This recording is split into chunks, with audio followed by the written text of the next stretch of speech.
Hi viewers, మీకు తెలుసా మన భారతదేశంలో మనకున్నంత జ్ఞానం తెలివి ఎవరికి లేదండి. ఆంధ్ర ప్రజలకైతే ప్లెంటీ ఆఫ్ జ్ఞానం. అవునా, మట్టిలో మాణిక్యాలు అనొచ్చు.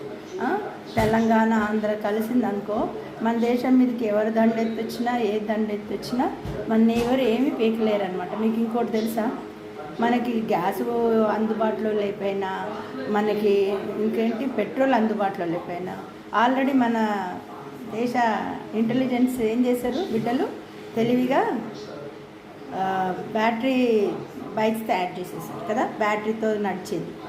కరెంట్ ఎక్కడి నుంచి వస్తుందంటే వాటర్తో వస్తుంది. వాటర్ మనకు ప్లెంటీ ఆఫ్ వాటర్ ఉన్నాయి, డోంట్ వర్రీ అబౌట్ దాట్. మనకి మన భూమిలో పంటలని పండించుకోగలం. మన ఉన్న ప్రదేశాల్లో మన ఇళ్ళల్లో మనం వెజిటేబుల్స్ పండించుకోగలం. మళ్ళీ మనం కట్టెపొయ్యిలతో వాడుకోగలం. కట్టెలు లేవు అది అంటే చెట్లని పుట్టించగలం. చెట్ల ద్వారా వచ్చే కట్టెలతో మనం ఎలాగో ఆవులు అంటే యానిమల్స్ నుంచి వచ్చే పేడ ఉంటుంది కదా, ఆవు బర్రెలతో పేడ, దాంతో గోబర్ గ్యాస్ తయారు చేయగలం.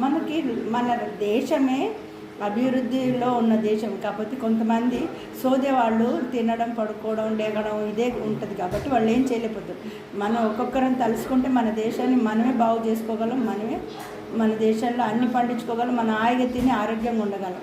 అదేనా, మన నుంచే వేరే వాళ్ళకి వెళ్తే కానీ వేరే వాళ్ళ నుంచి మనకు రాక్కర్లేదు.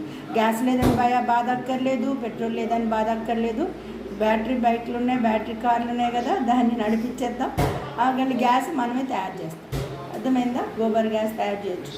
ఇంకా టెన్షన్ ఏం లేదు, దేని గురించి ఆలోచించలేదు. జ్ఞానవంతులు గవర్నమెంటు సరిగా లేక, అయ్యగారులు సరిగా పనిచేయలేక, అధికారులు చిన్న చీఫ్ మినిస్టర్ వాళ్ళకి సరైన సదుపాయాలు అందుబాటులో చేయనందువలన వాళ్ళు మన ప్రజలకి సరైన అందుబాటు చేయలేకపోతారు. అయినా కూడా కాంగ్రెస్ పరిపాలన వచ్చింది కాబట్టి మనకి ఊరట కలిగింది. మనం ఎట్లాగా బతికేస్తాం. అర్థమైందా? మన దేశాన్ని మనమే కాపాడుకోవాలా.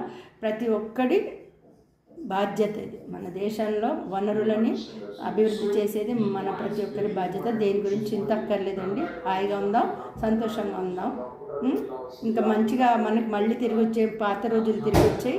మంచిగా ఆరోగ్యంగా వంటలు చేసుకొని ఆరోగ్యంగా తిని హాయిగా ఉందాం. వ్యర్థమైన వాటికి వెళ్ళకుండా. అర్థమైందండి? ఉంటాను.